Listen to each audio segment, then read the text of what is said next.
Hello అండి, నేను మీ Navya. Welcome to my channel Navya's kitchen magic. ఇవాళ ఇంకో రెసిపీతోని మీ ముందుకు వచ్చేసాను. ఇవాళ మేకకాళ్ళతో పులుసు పెట్టబోతున్నాను. చాలా టేస్టీగా ఉంటుంది. తప్పకుండా ట్రై చేయవలసిన రెసిపీ. ఇది అన్నంలోకి చాలా బాగుంటుంది.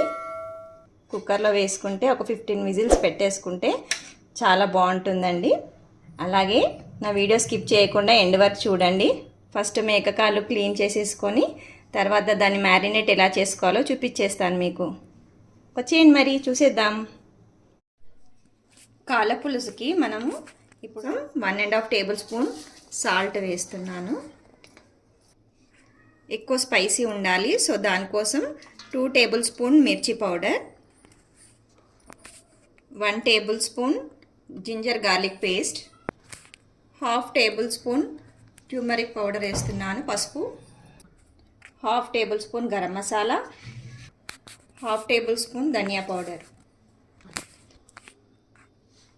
కొద్దిగా పుదీనా వేస్తున్నాను, కలిపేసుకున్నాను. ఇప్పుడు మనం దీన్ని ఒక 1/2 అవర్ మ్యారినేట్ చేసేసుకుందాం. కాళ్ళ పులుసు కోసము నేను ఇక్కడ ఒక మీడియం కప్పు చింతపండు నానబెట్టుకుంటున్నాను. అలాగే 3 మీడియం సైజు ఉల్లిగడ్డలు కూడా కట్ చేసేసుకుంటాను. ఉల్లిగడ్డలు కట్ చేసేసుకున్నాను. కొద్దిగా కొత్తిమీర. ఇప్పుడు స్టార్ట్ చేసేద్దాం. వచ్చేయండి మరి. కుక్కర్ వేడైపోయింది. నేను ఒక 1/2 కప్పు ఆయిల్ వేస్తున్నాను. నాన్ వెజ్కి బాగానే పడుతుంది కాబట్టి. దీంట్లో స్పైసెస్ వేస్తున్నాను. ఒక 1/2 టేబుల్ స్పూన్ సాజీరా వేసేస్తున్నా. ఒక 3 చిన్న సైజు దాల్చిని వేస్తున్నా. 2 లవంగాలు, 3 ఇలాచి. ఇక్కడ ఆనియన్స్ వేసేస్తున్నాను, పుదీనా. ఇప్పుడు ఒకసారి కలిపేసుకుందాము. ఇప్పుడు ఆనియన్స్ బ్రౌన్ అయ్యే వరకు మనం వీటిని వేపుకుందాం. కొద్దిగా ఆనియన్స్ బ్రౌన్ అయిపోయాయి. ఇప్పుడు మనం మ్యారినేట్ చేసుకున్న ఈ కాళ్ళు దీంట్లో వేసేస్తున్నాను.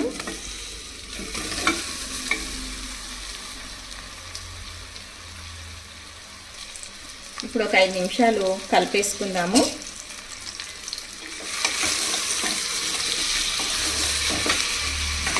ఒక 5 మినిట్స్ ఆయిల్ అంతా పైకి వస్తుంది. ఇప్పుడు నేను మీకు ఏదైతే చింతపండు చూపించానో అది పులుసు చేసుకున్నాను, అది దీంట్లో పోసేస్తున్నాను.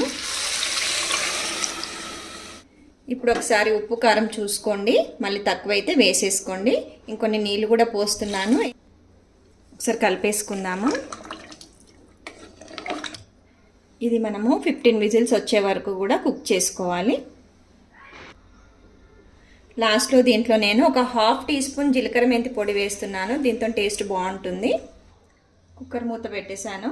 ఇప్పుడు 15 విజిల్స్ తర్వాత మన కర్రీ ఎలా ఉందో చూపిస్తాను మీకు. బాగా ఉడికిపోయింది కూర. చూడండి, ఇలాగే మనం ఒక 5 మినిట్స్ దాన్ని ఉడకపెట్టుకుంటే నీచు వాసన అనేది పోతుంది. ఇప్పుడు మనం దీన్ని కొరియాండర్ వేసేద్దాం. దీంట్లో సర్వింగ్ బౌల్లోకి తీసుకొని వేడివేడి అన్నంలోకి బాగుంటుంది. చూడండి, ఇది మేకది కాళ్ళ పులుసు అనేది రెడీ అయిపోయింది. చాలా టేస్టీగా ఉంటుంది. ఇది వైట్ రైస్లోకి తప్పకుండా ట్రై చేయవలసిన రెసిపీ. చాలా ఈజీగా అయిపోతుంది. సో మీరందరూ తప్పకుండా ట్రై చేయండి. అలాగే నా వీడియో ఎలా ఉందో కమెంట్ బాక్స్లో కమెంట్ చేయండి. వీడియోలు నచ్చితే లైక్ చేయండి, షేర్ చేయండి, సబ్స్క్రైబ్ చేయండి. Thank you for watching my video. Thank you all.